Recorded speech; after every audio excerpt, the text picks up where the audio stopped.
நாடாளுமன்ற வளாகத்தில் நடைபெற்ற மோதலில் தன்னை பாஜக எம்பிக்கள் தள்ளிவிட்டதாக மல்லிகார்ஜுன கர்கே குற்றச்சாட்டை முன்வைத்திருக்கிறார்.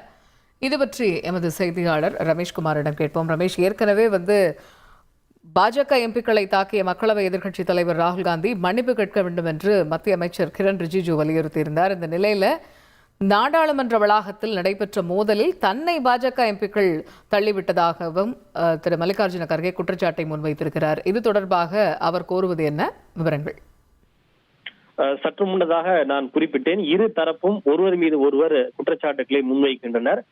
பாஜக தங்களை தாக்கியதாக காங்கிரசும், காங்கிரஸ் தங்களை தாக்கியதாக பாஜகவும் குற்றச்சாட்டுகளை முன்வைத்த சூழ்நிலை. இது தொடர்பாக மக்களவை சபாநாயகர் ஓம் பிர்லாவுக்கு மாநிலங்களவை எதிர்க்கட்சி தலைவர் மல்லிகார்ஜுன் கார்கே கடிதம் எழுதி இது தொடர்பாக விசாரணைக்கு உத்தரவிட வேண்டும் என்ற ஒரு கோரிக்கையை அவர் முன்வைத்திருக்கிறார்.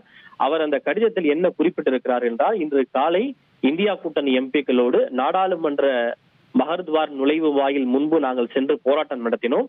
அப்போது பாஜக எம்பிக்கள் தன்னை பிடித்து கீழே தள்ளியதாக மல்லிகார்ஜுன் கார்கே அந்த கடிதத்தில் குறிப்பிட்டிருக்கிறார்.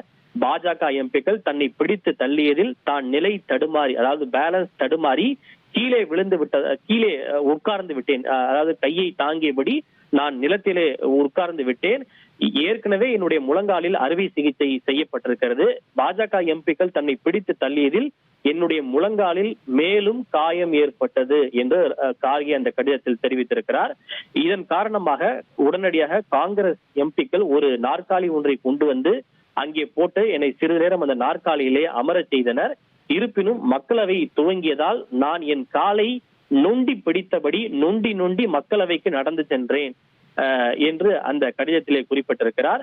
எனவே தன் மீது நடத்தப்பட்ட இந்த தாக்குதல் தொடர்பாக உரிய விசாரணைக்கு உத்தரவிடுவதோடு நடவடிக்கை எடுக்க வேண்டும் எனவும், ஏனென்றால் தன் மீது நடத்தப்பட்ட தாக்குதல் தனிப்பட்ட தாக்குதல் அல்ல, மாநிலங்களவை எதிர்க்கட்சி தலைவர் மீதான தாக்குதல். இந்த விவகாரத்தில் மக்களவை சபாநாயகர் என்கிற முறையில் நீங்கள் விசாரணைக்கு உத்தரவிட்டு நடவடிக்கை எடுக்க வேண்டும் என்று அந்த கடிதத்திலே குறிப்பிட்டிருக்கிறார். ஏற்கனவே என்னுடைய முழங்காலில் அறுவை சிகிச்சை செய்யப்பட்டுள்ளது. பாஜக எம்பிக்கள் தன்னை பிடித்து தள்ளியதில் தனக்கு மேலும் முழங்காலிலே காயம் ஏற்பட்டது.